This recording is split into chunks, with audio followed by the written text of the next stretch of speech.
Hello, my name is Angela Rivera, and this is Megan Rogers.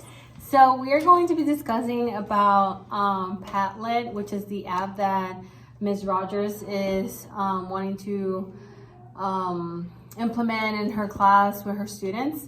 And she's going to introduce what she planned to do for this lesson with her students.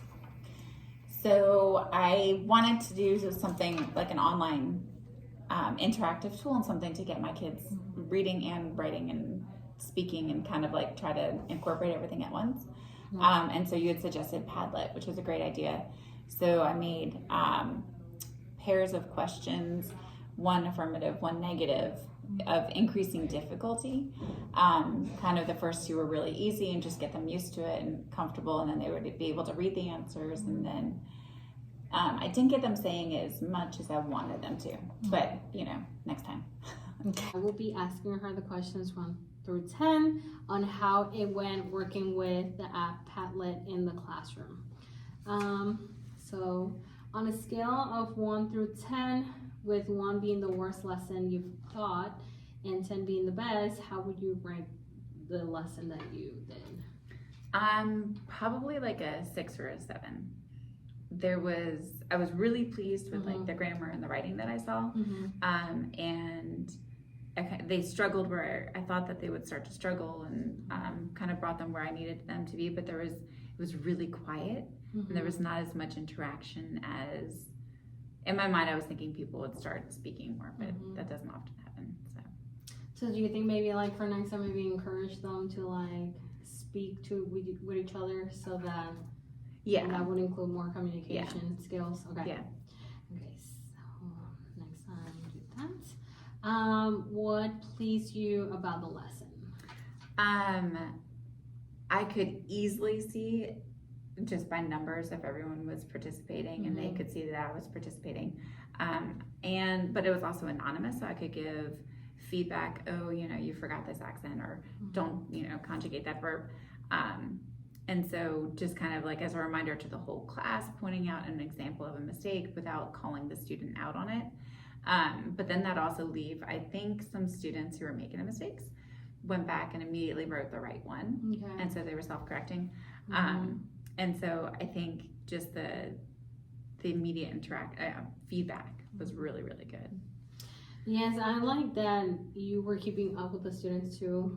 Like you said, when they were posting, you were giving them feedback and telling them what to fix. I really like that because even like when I am doing it in the classroom, I never thought about that, like giving them instant feedback. Yeah. So I really like that you were giving them instant feedback right there and then, and not waiting like until it was done with. What would have to change to move the lesson closer to the 10? I would, instead of just going from question to question to question, pause in between the questions. Okay. Kind of like what we were talking about earlier, and like have them talk more with each other, or maybe have a student read the questions, or have them do it in little groups before posting an answer. Change it to give them more direction on how to interact with each other and the Padlet. Yes, definitely like doing that by having them interact. Maybe you can have them like, you have 5 minutes to talk with each other and give each other feedback if you're doing it right, and ask for, like, they can talk with each other and communicate like that. Like, what are you writing, or how would you say this if they are not understanding too? That would definitely, yes. What would your students be doing differently if your class was a 10? I think doing that, like turning and talking, or I just thought of something too, like or even just having them create the questions to ask, because then I could easily add it onto the Padlet. Like that would be a 10 if I was like, okay, now let's think, if we're asking what's our favorite class, what would be another logical question? Why? Or what class do you not like? They could come up with those. Right. That would be neat to see too, if they come up with questions and then I post the question and then they start answering the questions that they're asking. Right. I think too, with like more like, even like with French, because you teach French too, and Not yet, no. Two. Just one. You do two.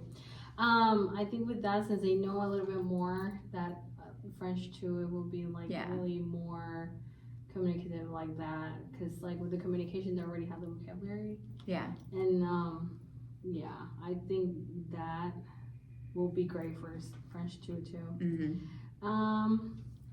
And tell me more about what that will look like. So that's 10. Yeah, I would have to keep brainstorming, I think, more. I liked how also I was turning it into a poll, because then I'm also, and then, if there was a way to like start, because then we could review our numbers with it and do graphing, and we could be interconnected with math, and we could, poll the class, but I would have to, as long as we're still using the vocab that we need to use and don't get too far off topic, which is easy to do. Right. With that, I think with the poll, maybe you can have the ones, maybe like when you have, top, like math is top. Maybe you can have the ones that didn't pick math and say, oh, do we agree with this to have math at the top? And they can discuss that too, like if they agree with the results, if they don't, why not? And that can help. Yeah, and that's all what we were doing actually, that same vocab. So how could we measure that change? I think the only thing I can think of is really observational data. Once class is done, going back and taking a look at the Padlet and saying, okay, these are the amount of questions that they wanted to ask each other. These are the responses. Am I getting more responses in the beginning of it and less responses in the end? Does that mean my lesson's too long and they're getting bored, or is it too hard? So probably keeping track of how many questions are asked by me, how many questions are asked by the students, the amount of responses, the correctness of those responses probably, but then also just observational data of just, observing what they're like in the classroom. Right. And also like with how to measure that change too, that you can kind of, when you have them like sign up and you can see their names, that can kind of give them like okay, so when you're trying to measure this, you can try having them sign up so that you can see their names, and that can give them accountability. Good idea. So that you can see who's doing it and who's not. Yeah. And they're like more maybe involved in it because they have to do it because they're seeing who is doing it and who's not. Yeah. And then also, what else? And like we discussed too, we said that having them like talk with each other will be better because they are actually like, working together, and it's not quiet like it was really quiet. It's more communication skills there. Do you want that to be your goal for this? Or? Yes. Yeah, I do. I think that would be a great direction to take with this tool. Apparently having them communicating with each other. And if you could hit that goal, would it really matter to you?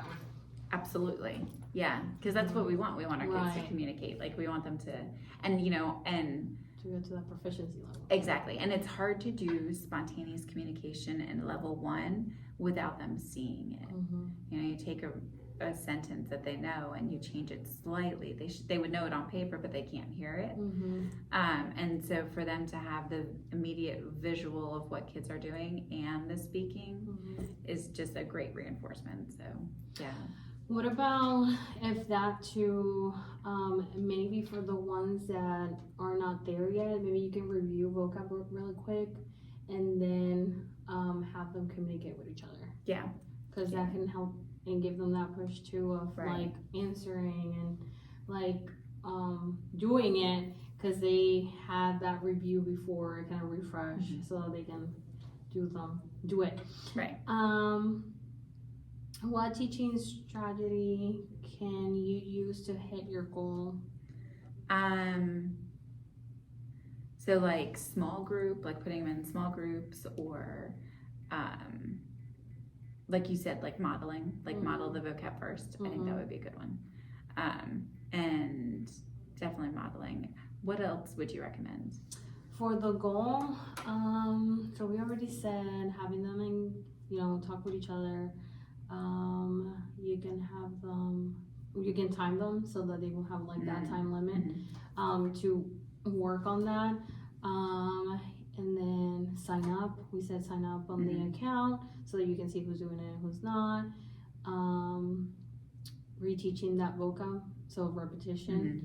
And then, what else did we say? Another thing.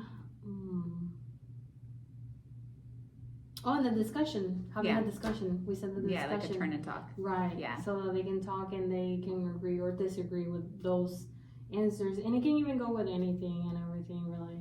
Yeah. Like,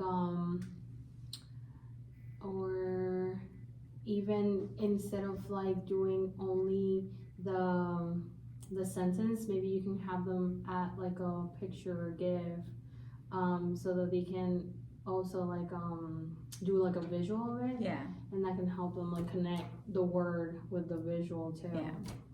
Yeah. And what are your next steps?